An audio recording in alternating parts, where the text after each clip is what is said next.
विदेश यात्रा से स्वदेश लौटे प्रधानमंत्री नरेंद्र मोदी। इंडोनेशिया, ऑस्ट्रेलिया और न्यूजीलैंड की यात्रा से संबंधों को मिली और मजबूती। विभिन्न क्षेत्रों में सहयोग के खुले द्वार। एसआईआर की प्रक्रिया जारी। 4 विधानसभा क्षेत्रों के 5 मतदान केंद्रों में 100% डिजिटाइजेशन। सीईओ ने दी बधाई। अब तक 83% से अधिक प्रपत्र वितरित। नेता प्रतिपक्ष बाबूलाल मरांडी ने ग्रामीण क्षेत्रों में बुनियादी सुविधाओं के मुद्दे पर राज्य सरकार को घेरा। पूर्व मुख्यमंत्री रघुवर दास ने प्रतियोगी परीक्षाओं में कथित अनियमितताओं के मुद्दों पर साधा निशाना। और रांची में शतरंज चैंपियनशिप बना। बाल खिलाड़ियों के लिए प्रतिभा प्रदर्शन का मंच। फीफा विश्व कप फुटबॉल में सेमीफाइनल की टीमें तय। फ्रांस और स्पेन तथा इंग्लैंड और अर्जेंटीना की होगी भिड़ंत।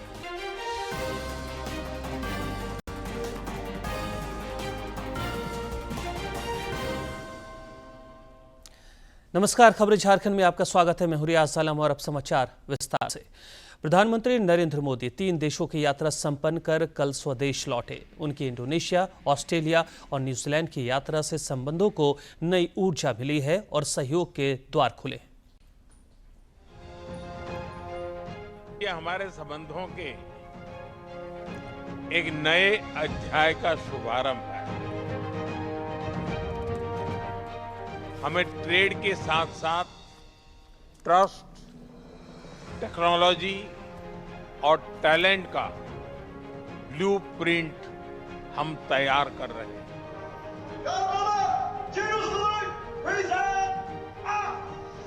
40 वर्ष बाद किसी भारतीय प्रधानमंत्री की न्यूजीलैंड की यात्रा को लेकर उत्सुकता बिजनेस, राजनीति और खेल जगत में एक साथ दिखी। प्रधानमंत्री ने विपक्ष के नेता क्रिस हॉपकिंस से मुलाकात की। ऑकलैंड में प्रधानमंत्री मोदी ने बिजनेस फोरम में भी हिस्सा लिया। उन्होंने बताया कि अवसर सभी क्षेत्रों में है। निवेश, उच्च शिक्षा, मैन्युफैक्चरिंग, इंफ्रा में भारत की प्रगति बढ़ रही है। प्रधानमंत्री ने बिजनेस लीडर से अपील की कि वे भारत के विकास में सहभागिता करें। उन्होंने न्यूजीलैंड द्वारा अगले 15 वर्षों में $20 बिलियन के निवेश कमिटमेंट का स्वागत किया। हम 2030 तक द्विपक्षीय व्यापार को 2 गुना बढ़ाएंगे। न्यूजीलैंड द्वारा अगले 15 वर्षों में भारत में $20 बिलियन का इन्वेस्टमेंट कमिटमेंट किया गया है।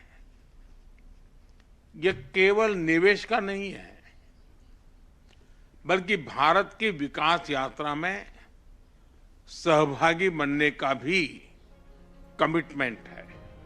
बीते दशक में भारत के विकास में रिफॉर्म, परफॉर्म और ट्रांसफॉर्म का मंत्र रहा है। आर्थिक विकास के साथ सामाजिक विकास में भी इसका प्रभाव स्पष्ट नजर आया है। न्यूजीलैंड के प्रधानमंत्री क्रिस्टोफर लक्सन ने कहा कि न्यूजीलैंड का बिजनेस ग्रुप लोगों के जीवन स्तर को अच्छा बनाने में सहयोगी बन सकता है। उन्होंने प्रधानमंत्री मोदी के नेतृत्व की प्रशंसा की। Under your leadership, Prime Minister Modi, India has become one of the world's fastest and largest growing economies. It is a major geopolitical player and an Indo-Pacific partner, known for its scale, its innovation, its ambition and its strategic influence.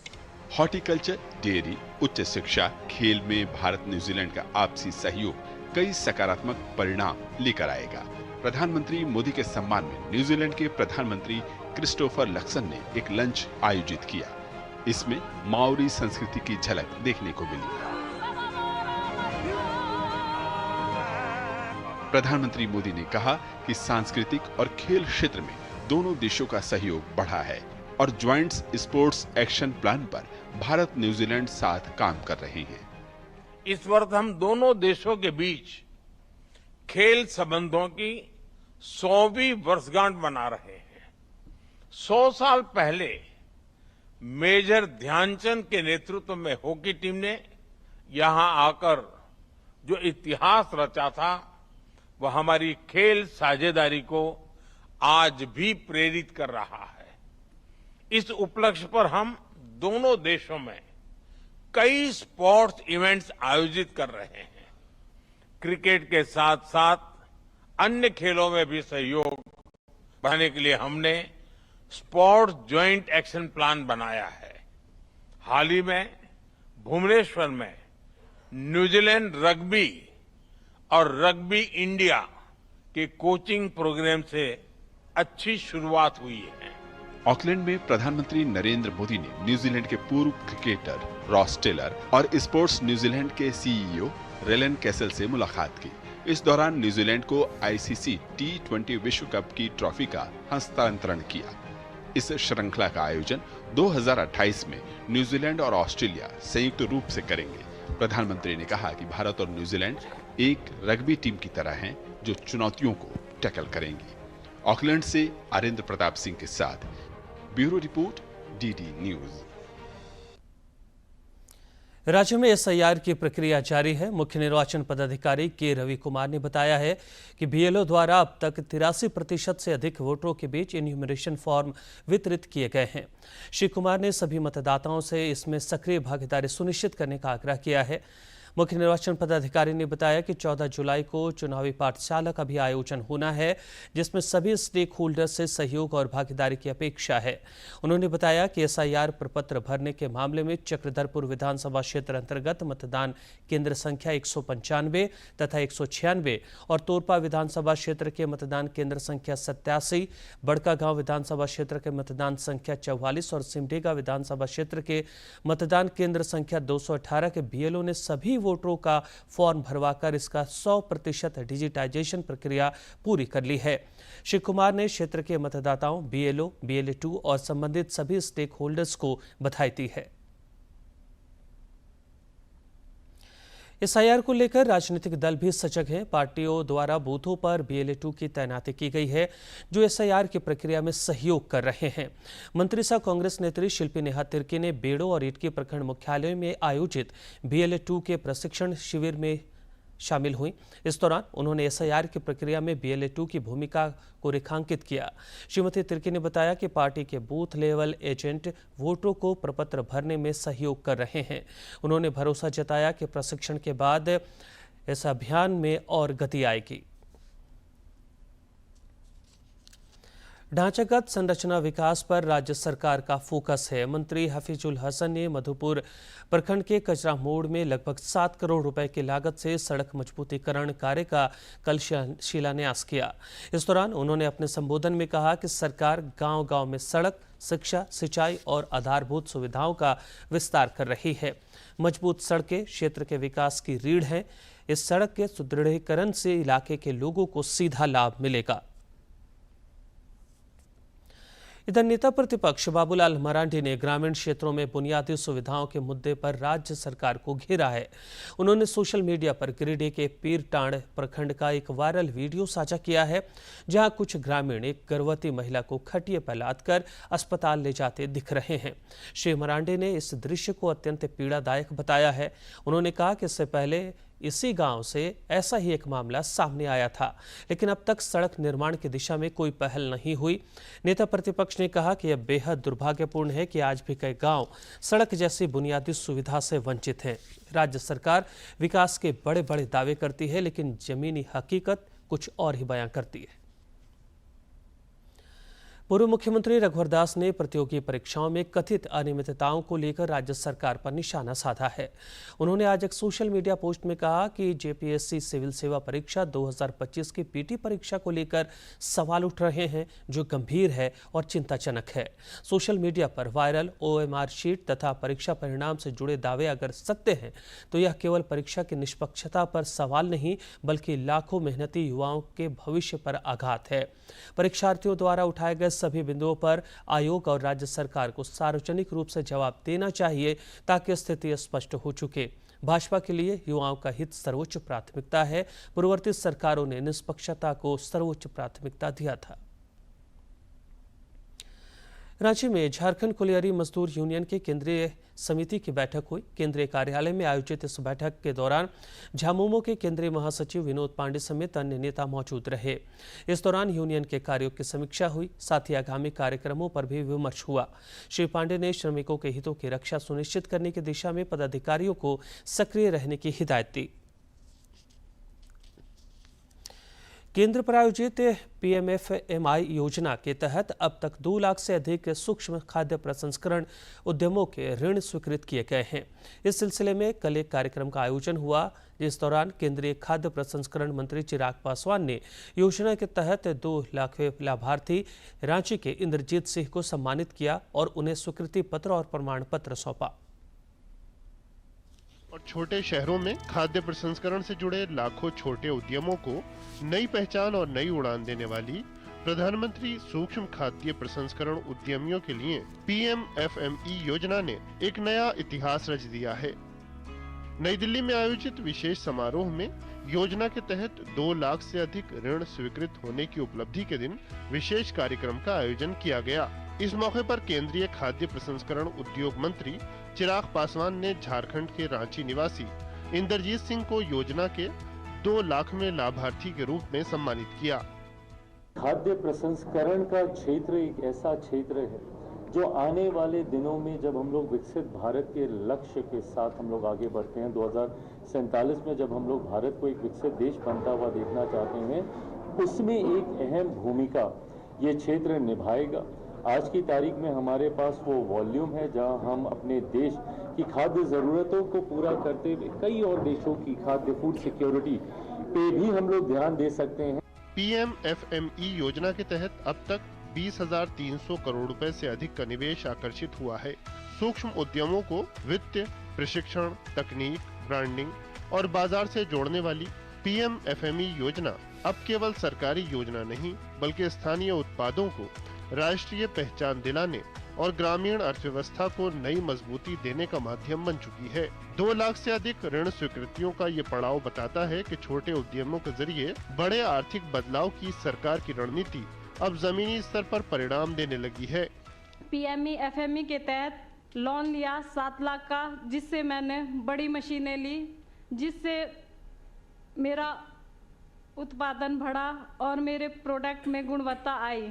तो मैंने apply किया, बड़ी easily मुझे loan मिल गया और उसका benefit भी मेरे बैंक में सब्सिडी के माध्यम से आ गया। तो मैं तो बहुत खुश हूँ। उससे मेरी पैकिंग इंप्रूव हो गई, मेरी सेल इंप्रूव हो गई और अब मेरी अच्छी खासी विजिबिलिटी है मेरे ब्रांड की। योजना के अंतर्गत 4,18,000 से अधिक स्वयं सहायता समूह सदस्यों को प्रारंभिक पूंजी सहायता दी गई है, जबकि 1,76,000 से अधिक लाभार्थियों को प्रशिक्षण प्रदान किया गया है। देश भर में स्वीकृत 80 साझा इंक्यूबेशन केंद्रों में से 32 केंद्र पहले ही संचालित हो चुके हैं।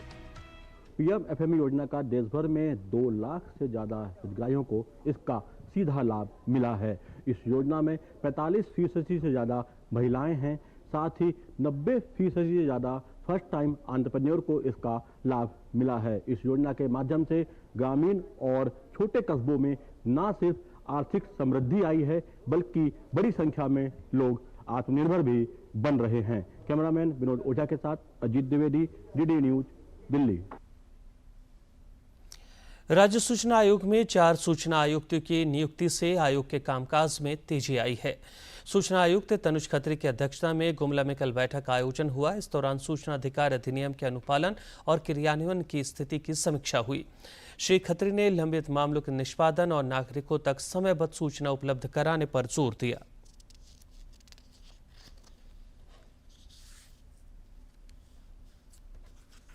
सभी जिलों के अंदर में जो सूचना का अधिकार कानून वो प्रभावी ढंग से उसका अनुपालन हो, जो अंतिम व्यक्ति है जो वो सूचना मांगता है उसको उसकी सूचना मिले। और हमने ये निर्देश आज गुमला जिले में ये निर्देश दिया है कि सभी मामलों का निष्पादन जिला स्तर पर ही अगर हो जाए तो वो बेहतर होगा। पीआईबी ने मुद्रा योजना को लेकर भ्रामक खबरों से लोगों को आगाह किया है। पीआईबी ने बताया कि इस योजना के तहत सीधे ऋण न देकर बैंकों के माध्यम से यह सेवा दी जाती है। पीआईबी ने स्पष्ट किया है कि मुद्रा योजना सीधे व्यक्तियों या सूक्ष्म उद्यमियों को ऋण नहीं देती, बल्कि बैंकों और वित्तीय संस्थानों को पुनर्वित्त सुविधा उपलब्ध कराती है। लोगों से अपील की गई है कि ऐसे फर्जी संदेशों से सतर्क रहें और किसी भी प्रकार का भुगतान ना करें और अपनी बैंकिंग या व्यक्तिगत जानकारी साझा करने से बचें।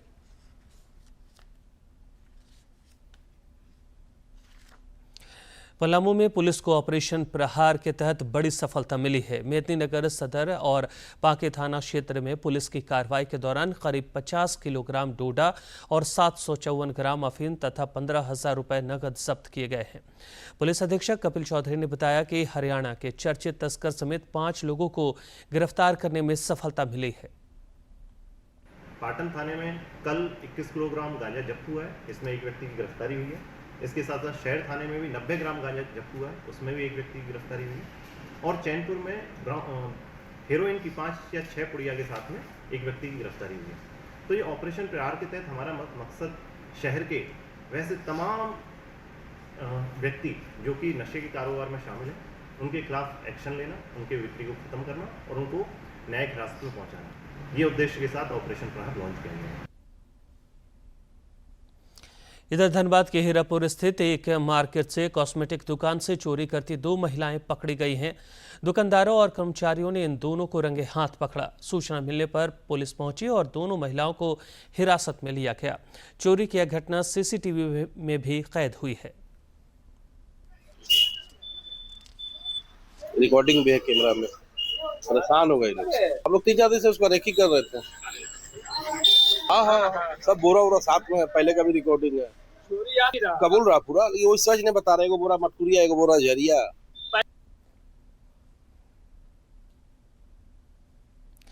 पलामू में आयुष्मान भारत योजना ने एक ऑटो चालक को मुफ्त इलाज की सुविधा सुनिश्चित कराकर सबल देने का काम किया है।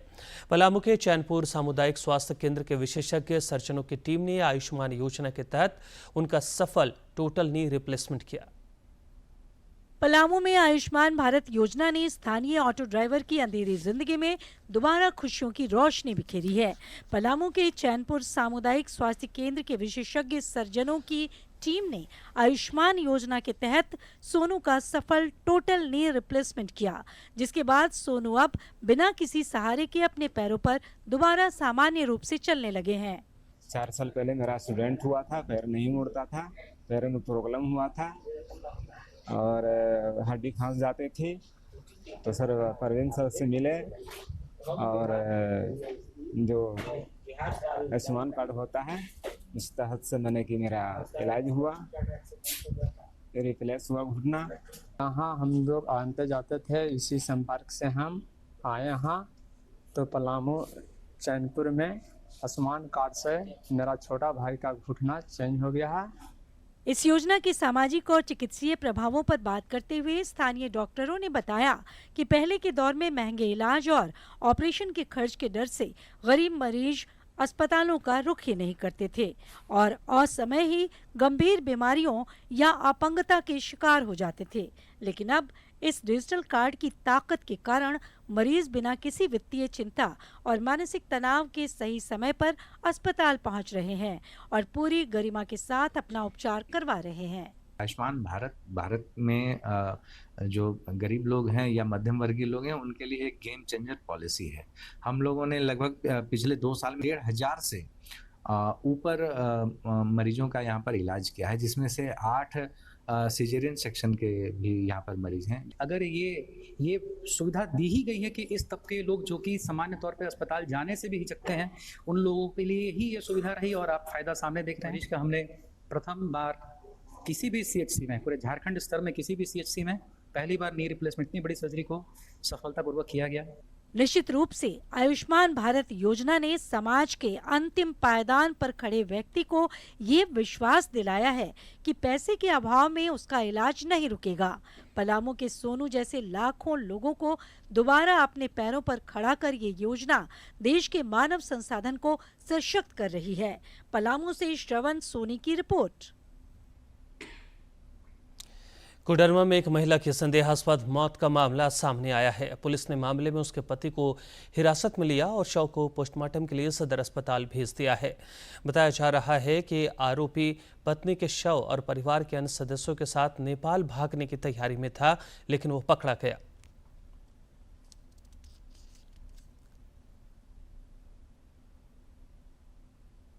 झगड़ा ही कर दी थी तो हम चल गए। हम घर से आए, हम उधर से आए 3-4 बजे, 3 बजे लगभग।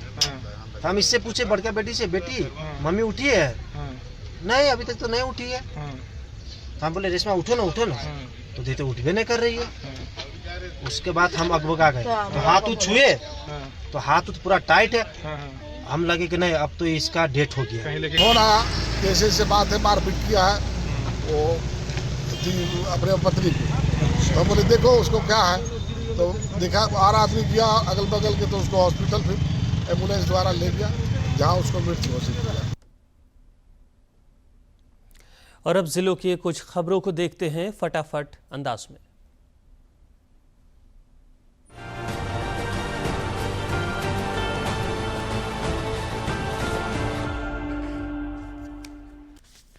जमशेदपुर पूर्व की विधायक पूर्णिमा साहू ने बिरसानगर मंडल के तामड़िया स्कूल स्थित एसआईआर सहायता शिविर का निरीक्षण किया। उन्होंने मतदाताओं को विशेष गहन पुनरीक्षण प्रक्रिया के प्रति जागरूक करते हुए समय पर प्रपत्र भरकर अपने मतदान के अधिकार को सुरक्षित करने की अपील की। पाकुड़ के लिट्टीपाड़ा में आयोजित 2 दिवसीय नवशिक्षु चालक अनुज्ञप्ति शिविर के अंतिम दिन 43 आवेदकों को लर्नर लाइसेंस प्रदान किए गए। शिविर में नागरिकों को वैध driving licence, helmet, seat belt के उपयोग और सड़क सुरक्षा नियमों के प्रति भी जागरूक किया गया। कोडरमा में विशेष गहन पुनरीक्षण अभियान के तहत सतगावा के कई मतदान केंद्रों का निरीक्षण कर बीएलओ के कार्यों की समीक्षा की गई।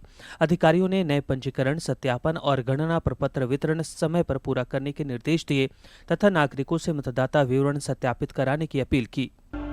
देवघर में राजकीय श्रावणी मेला 2026 की तैयारियों की समीक्षा के दौरान श्रद्धालुओं की सुरक्षा और सुगम जलार्पण को सर्वोच्च प्राथमिकता देने पर जोर दिया गया। संबंधित अधिकारियों और कार्यपालक अभियंता को 25 जुलाई तक सभी कार्य गुणवत्तापूर्ण ढंग से पूर्ण करने के सख्त निर्देश दिए गए। दुमका के मसलिया प्रखंड में कल्याण विभाग की साइकिल वितरण योजना के तहत छात्र छात्राओं को साइकिल वितरित की गई। योजना का उद्देश्य ग्रामीण और दूरस्थ क्षेत्रों के विद्यार्थियों की आवागमन की कठिनाइयों को कम कर उनकी नियमित उपस्थिति बढ़ाना तथा शिक्षा से उनका जुड़ाव मजबूत करना है। गुमला में सुपर एल नीनो और संभावित अल्पवृष्टि को देखते हुए मधुमक्खी पालन पर किसान गोष्ठी आयोजित की गई। उद्यान विकास विभाग ने किसानों की आय बढ़ाने और वैकल्पिक आजीविका को बढ़ावा देने के लिए प्रशिक्षण एवं मधुमक्खी पालन इकाइयां उपलब्ध कराने की जानकारी दी।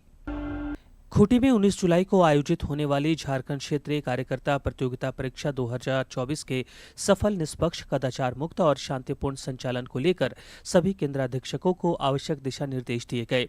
परीक्षा की तैयारियों और व्यवस्थाओं की भी समीक्षा की गई। रांची में आयोजित प्रथम Jharkhand state ranking table tennis championship 2026 में अंडर 11 और अंडर 13 वर्ग के विजेताओं को सम्मानित किया गया। फाइनल मुकाबलों में युवा खिलाड़ियों ने शानदार खेल का प्रदर्शन किया।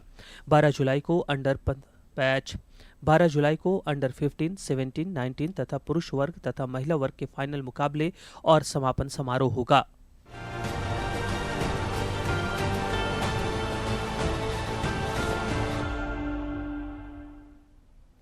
आधार हाल के कुछ वर्षों में डिजिटल क्रांति का आधार बना है।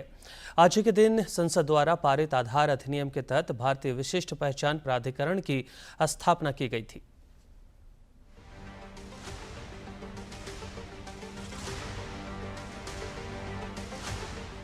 बीते 12 वर्षों में देश में विभिन्न डिजिटल पहलों के चलते नागरिकों के जीवन में क्रांतिकारी बदलाव देखने को मिले हैं। इस दौरान आधार, जनधन और डायरेक्ट बेनिफिट ट्रांसफर जैसी सुविधाओं ने देशवासियों की रोजमर्रा की जिंदगी को बेहद आसान बना दिया है। डिजिटल दुनिया के इस पूरे तंत्र की नींव में है आधार की डिजिटल पहचान। ये दुनिया की सबसे बड़ी बायोमेट्रिक पहचान प्रणाली है। प्रधानमंत्री नरेंद्र मोदी के नेतृत्व में इसे कानूनी ढांचा देने के लिए 2016 में आधार अधिनियम पारित हुआ। इसी अधिनियम के तहत 12 जुलाई 2016 को UIDAI यानी भारतीय विशिष्ट पहचान प्राधिकरण को एक वैधानिक प्राधिकरण का दर्जा मिला। इससे पहले ये योजना आयोग का सिर्फ एक कार्यालय था। तत्कालीन वित्त मंत्री अरुण जेटली ने इस विधेयक को 3 मार्च 2016 को लोकसभा में पेश किया था। इसे संविधान के अनुच्छेद 110 के तहत मनी बिल के रूप में पेश किया गया था, जिसके बाद 11 मार्च 2016 को ये विधेयक पारित होकर targeted delivery of financial and other subsidies, benefits and services act 2016 यानी आधार कानून बन गया। आधार से भारत की संचित निधि से वित्त पोषित सब्सिडी देने, लाभ और सेवाओं की लक्षित डिलीवरी सुनिश्चित करने, कल्याणकारी योजनाओं में लीकेज रोकने, डुप्लीकेशन और धोखाधड़ी रोकने और निवासियों को एक विशिष्ट डिजिटल पहचान देने जैसे अहम कदम सुनिश्चित करने में बड़ी मदद मिली है। आधार के करीब 144 करोड़ सक्रिय धारक हैं, जिसके चलते इसने 17,000 करोड़ से अधिक प्रमाणीकरण संबंधी लेन देन पूरे कर लिए हैं। आज आधार को भारत के डिजिटल पब्लिक इंफ्रास्ट्रक्चर की बुनियाद माना जाता है, जिसमें केंद्र के साथ साथ राज्य सरकारें भी बड़े पैमाने पर आधार का इस्तेमाल कर रही हैं। डिजिलॉकर, ई-साइन और यूपीआई जैसी अनेक बेहद अहम सेवाएं इसी बायोमेट्रिक पहचान की नींव पर सुचारू रूप से काम कर रही हैं। आधार आधारित डीबीटी से करीब 4 करोड़ 15 लाख से ज्यादा फर्जी एलपीजी कनेक्शन और 5 करोड़ 3 लाख से ज्यादा डुप्लीकेट राशन कार्ड हटाए जा चुके हैं, जिससे रसोई गैस और खाद्य सब्सिडी वितरण में व्यापक सुधार आया है। आधार के चलते बड़े पैमाने पर भ्रष्टाचार से मुक्ति मिली है। सरकार के मुताबिक आधार से कई तरह की धोखाधड़ी खत्म करने से 5 लाख। प्रधानमंत्री नरेंद्र मोदी 26 जुलाई को मन की बात कार्यक्रम के माध्यम से देश विदेश के लोगों के साथ अपने विचार साझा करेंगे। मन की बात कार्यक्रम के लिए 24 जुलाई तक टोल फ्री नंबर पर प्रेरक कहानी, नवाचारी पहल या देशवासियों को प्रेरित करने वाले सुझाव दिए जा सकते हैं। प्रधानमंत्री का आकाशवाणी पर प्रसारित होने वाला यह मासिक लोकप्रिय कार्यक्रम कई जन आंदोलनों का वाहक भी बना है तथा हर महीने लोग इसका बेसब्री से इंतजार करते हैं। रांची में इन दिनों राष्ट्रीय अंडर 19 ओपन एवं गर्ल्स शतरंज प्रतियोगिता चल रही है, जो बाल खिलाड़ियों के लिए प्रतिभा प्रदर्शन का बड़ा मंच साबित हो रहा है। स्थानीय सरला बिरला पब्लिक स्कूल में चल रही प्रतियोगिता में कल 9वें राउंड के ओपन मुकाबले हुए, जिसमें खिलाड़ियों के बीच श्रेष्ठता की जंग हुई। उपस्थित लोगों ने प्रतिभागियों का उत्साह बढ़ाया। फीफा विश्व कप फुटबॉल के लिए सेमीफाइनल की तस्वीर साफ हो गई है। पहले सेमीफाइनल में फ्रांस और स्पेन की भिड़ंत होगी, वहीं दूसरा सेमीफाइनल मुकाबला इंग्लैंड और अर्जेंटीना के बीच होगा।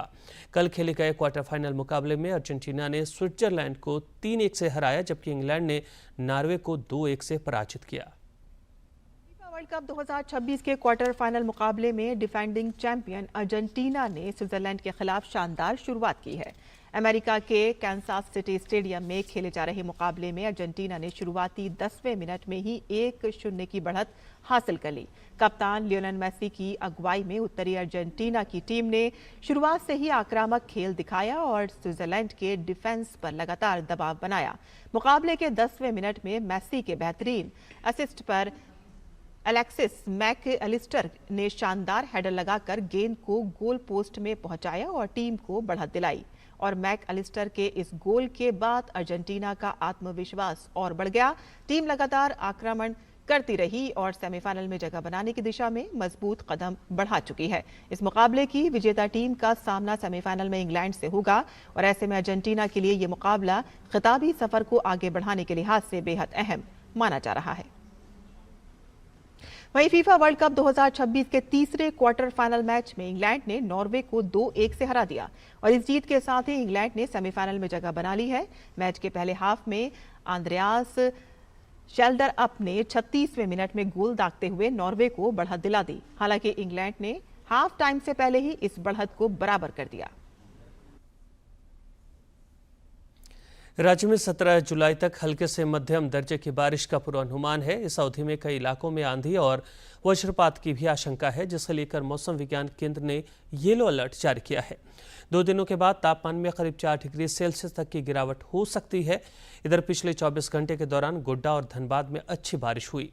वर्षा आंकड़ों की बात की जाए तो राज्य में 1 जून से औसतन 36% कम बारिश हुई है। और जानकारी दे रहे हैं हमारे सहयोगी। सक्रिय है और जो रुक रुक करके राज्य के जो विभिन्न हिस्सों में बारिश हो रही है, उससे खेत लबालब भर चुके हैं और जो किसान हैं अब खेती की तैयारी में जुट गए हैं। वहीं मौसम विभाग के अनुसार आज 12 जुलाई को राज्य के पाकुड़, दुमका, गोड्डा, साहेबगंज, देवघर और धनबाद जैसे इलाकों में बारिश को लेकर के चेतावनी जारी की गई है। मौसम विभाग के अनुसार 14 और 15 जुलाई को राज्य के विभिन्न हिस्सों में येलो अलर्ट जारी किया गया है। इस दौरान राज्य के विभिन्न जिलों में मेघ गर्जन, वज्रपात और तेज हवाओं के बीच भारी बारिश की चेतावनी जारी की गई है। इस बार अल नीनो का भी अच्छा खासा प्रभाव देखने को मिला है, जिससे अपेक्षाकृत इस बार कम बारिश हुई है। मौसम विभाग के अनुसार अभी कुछ दिनों में अधिकतम तापमान में कोई बड़ी परिवर्तन देखने को नहीं मिलेगी, जिसके बाद तापमान में थोड़ी बढ़ोतरी देखने को मिल सकती है। मैं रविकांत कुमार, सहयोगी सौरभ कुमार के साथ, दूरदर्शन समाचार, रांची। और बुलेटिन के अंत में एक बार फिर से मुख्य समाचार।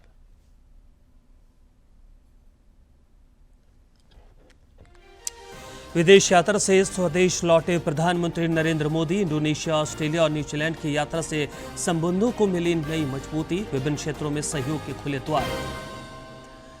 एसआईआर की प्रक्रिया जारी। 4 विधानसभा क्षेत्रों के 5 मतदान केंद्रों में 100% डिजिटाइजेशन। सीईओ ने दी बधाई। अब तक 83% से अधिक प्रपत्र वितरित। नेता प्रतिपक्ष बाबूलाल मरांडी ने ग्रामीण क्षेत्रों में बुनियादी सुविधाओं के मुद्दे पर राज्य सरकार को घेरा। पूर्व मुख्यमंत्री रघुवर दास ने प्रतियोगी परीक्षाओं में कथित अनियमितताओं के मुद्दे पर साधा निशाना। और रांची में शतरंज चैंपियनशिप बना। बाल खिलाड़ियों के लिए प्रतिभा प्रदर्शन का मंच। फीफा विश्व कप फुटबॉल में सेमीफाइनल की टीमें तय।